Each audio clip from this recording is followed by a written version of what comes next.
இந்த நல்ல வேலைக்கை கர்த்தரை ஸ்தோத்திரிக்கிறேன். இப்பொழுதும் ஒரு வசனம் வாசிக்கலாம்.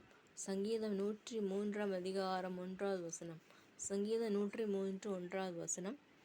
என் ஆத்துமாவை கர்த்தரை ஸ்தோத்திரி, என் முழு உள்ளமே அவருடைய பரிசுத்த நாமத்தை ஸ்தோத்திரி. 2வது வசனம். என் ஆத்துமாவை கர்த்தரை ஸ்தோத்திரி, அவர் செய்த சகல உபகாரங்களையும் மறவாதே. ஒரு அருமையான வசனம் நம்மளுக்கு ஆண்டவர் கொடுத்துள்ளார். இந்த உலகத்தில் நிந்திக்கிறவர்கள் அநேகம் பேர். நம்ம சும்மா இருந்தாலும் நம்ம நிந்திக்க காரணமின்றி பகைப்பார்கள். காரணமே இருக்காது, ஆனால் பகைக்கிறாங்க. இப்படிப்பட்ட உலகம். அதில் தான் ஆண்டவர் மேல் நம்ம நன்றி செலுத்த வேண்டும். நமக்கு ஆண்டவர் இம்மட்டுமாய் ஆசீர்வதித்தார். இந்த வருடத்தின் 11வது மாதம் வரை கர்த்தாவே நீர் காத்து கொண்டீரே என்பதற்கு நாம் ஆண்டவருக்கு நன்றி சொல்வோமாக. ஆகவே அவ்வாறாக நாம் வாழ வேண்டும். மற்றவர்களை குறித்து ஒரு அசட்டை செய்வது, அது யாராக இருந்தாலும் அது நம்ம மற்றவர்களுக்கு காயப்படுத்துகிறது ஆக இருக்கிறது. ஒரு மருந்து என்பது வசனம். வசனம்தான் மருந்து எல்லாவற்றுக்கும். ஊழியமே மருந்து.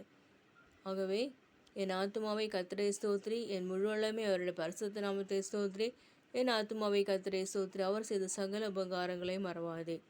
கர்த்தர் எவ்வளோ உபகாரங்கள் செய்திருக்கிறார் என்ற லிஸ்ட்டு போட்டால் நிறைய இருக்குது. குறைஞ்சி சில ப்ரேயருக்கு ஆன்சர் பண்ணலை, ஆனால் ஆண்டவருக்கு அதற்காக நம்ம ஜெபிக்கும்பொழுது அது நிச்சயமாக ஆஸ்வதிக்கப்படும். என்னை ஆண்டவர் இம்மட்டுமே கொண்டு வந்துள்ளார். கர்த்தரை நான் ஸ்தோத்திரிக்கிறேன். ஆகவே அநேக பாடுகள், பிரச்சனைகள், போராட்டங்கள், சோதனைகள் வந்து எல்லாம் வாழ்ந்த பொழுதும் தேவன் அவற்றின் மத்தியிலெல்லாம் விடுவித்தார். தேவன் விடுவிக்கிறவர்.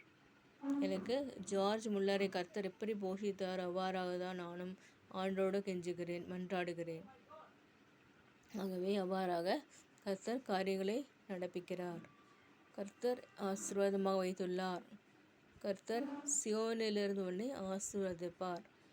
நீ பாக்கியமும் நன்மையும் உனக்கு உண்டாயிருக்கும். கர்த்தருக்காக எவ்வளோ கொடுக்குறீங்களோ அந்த அளவுக்கு கர்த்தர் நம்மளை ஆசீர்வதிப்பாராக. கொடுங்கள், அப்போது அமுக்கி குலுக்கி சரிந்து விழும் அளவுக்கு உங்களுக்கு திரும்ப கொடுக்கப்படும். ஆகவே பயப்படாமல் இருங்கள், கலங்காமல் இருங்கள், சூழ்நிலைகளை கண்டு துவண்டு போகாதிருங்கள். கர்த்தர் எனக்கு நன்றி சொல்ல வேண்டும். கர்த்தருக்கு நன்றி சொல்லும் பொழுது நாம் கர்த்தரை பறைசாற்றுகிறோம். நாம் கர்த்தருக்கு நன்றி சொல்வோமாக. கர்த்தருக்கு மட்டும் இல்லை, மனிதர்களுக்கும் நன்றி செலுத்துவோமாக. என் வாழ்க்கையை நான் கற்றுக்கொண்டேன். மற்றவர்கள் உதவி செய்கிறார்கள், அவர்களுக்கு நன்றி உள்ளவர்களாக இருக்க வேண்டும் என்பது எனக்கு ஆசை. அவ்வாறாக இருக்க வேண்டும். மற்றவர்களுக்கு கிராட்டிடியூட் செய்வோமாக. ஒரு grateful attitude.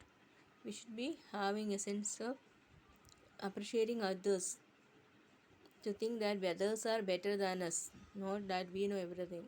Our superiority complex should be removed and there should be an balanced complex. So கர்த்தர் சொல்கிறார், என் ஆத்துமாவை கர்த்தரை ஸ்தோத்திரி, என் முழு உள்ளமே அவர் பரிசுத்த நாமத்தை ஸ்தோத்திரி. என் ஆத்துமாவை கர்த்தரை ஸ்தோத்திரி, அவர் செய்த சகல உபகாரங்களையும் மறவாது என்று ஆண்டவர் சொல்கிறார். இவ்வளோ நல்ல ஒரு தெய்வம் நம்மளுக்கு ஆண்டவர் கொடுத்துள்ளார். அதை கர்த்தரை ஸ்தோத்திரிப்போமாக. ஒவ்வொரு நாளும் கர்த்தருடைய வசனங்களை பறைசாற்றுவோமாக, பேசுவோமாக, ஜெபிப்போமாக, மற்றவர்களுக்கு நன்றியோடு இருப்போமாக. நம் காயப்பட்ட இருதயத்தை கர்த்தர் ஆற்றுகிறார், தேற்றுகிறார். ஆமீன், ஆமீன், ஆமீன், ஆமீன்.